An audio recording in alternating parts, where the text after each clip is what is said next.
Here to respond, Senator Lindsey Graham, fresh off of a meeting with President Trump at the White House. Senator, good evening to you. Good. That was clear as mud. Yeah, thank you. Well, yeah, what do you make of that? What's your reaction to that discussion with Senator Warner about where this whole thing's going?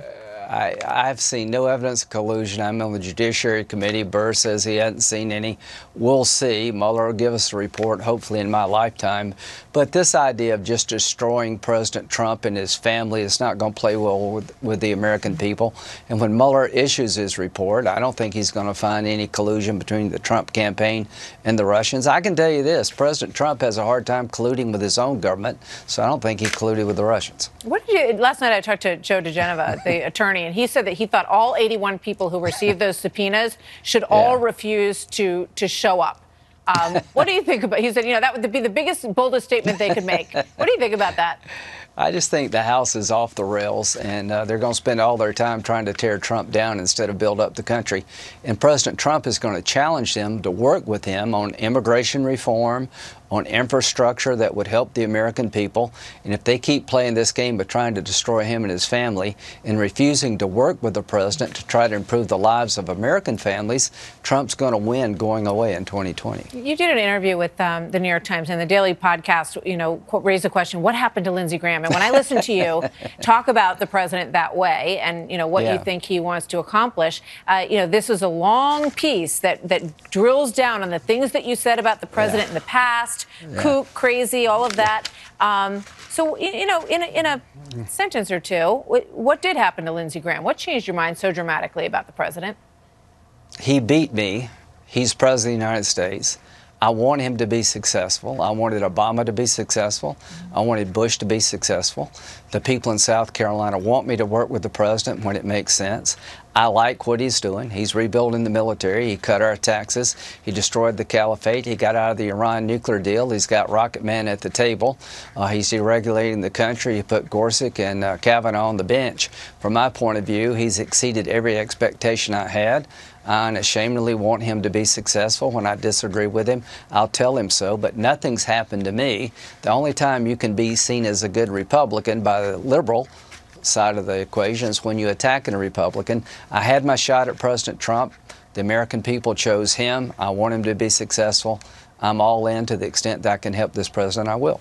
So, you do disagree on things from time to time. Sure. He came out with a statement basically saying 100% agree that we need to leave some forces in Syria. Yeah. And I would imagine that you were persuasive on that. Well, I think he took sound military advice. He's right to want to reduce our commitment. He's right to have other people do more of the fighting and pay more of the bills. But by having a small footprint behind of Americans, we'll get more Europeans. ISIS won't come back. Turkey and the Kurds won't go to war with each other, and Iran and Russia won't benefit from a hasty withdrawal. I think this was a smart decision, and President Trump did something Obama would never do: listen to people and adjust his strategy. If Obama had listened to people in Iraq, there would be no ISIS. You have a hearing. I want to applaud the president. All right. You have a hearing on the border coming up tomorrow on the Judiciary Committee. Thoughts on what you learned there? I was blown away. So compared to last year, the number of families apprehended at the border has gone up 335%. The number of unaccompanied minors in our custody has gone up by 54%. The average cost of housing an unaccompanied minor for the American taxpayer is $375 a day. We're on track to spend $1.6 billion of housing unaccompanied minors in U.S. custody. If this is not a crisis, what the hell would be? We're being flooded.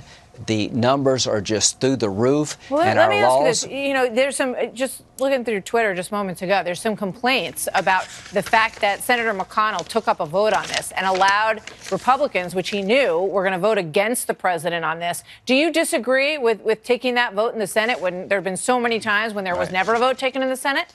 It's a privileged motion. I don't think he can stop it. But here's what the president and I talked about for an hour and a half today, that he's disappointed that he's not able to convince Republicans that this is an emergency.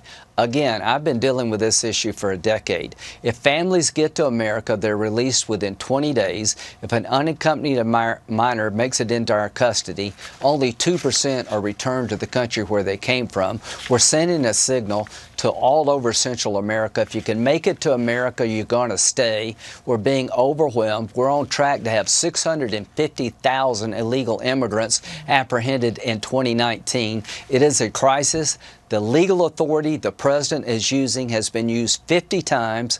He has the statutory authority given to him by Congress to take money from the military construction budget and apply it to an emergency situation. He's on sound legal footing. I support what he's doing, and I hope the Republican Party will stand behind him. All right. Senator Lindsey Graham, thank you, sir. Always good to see you. Thank you.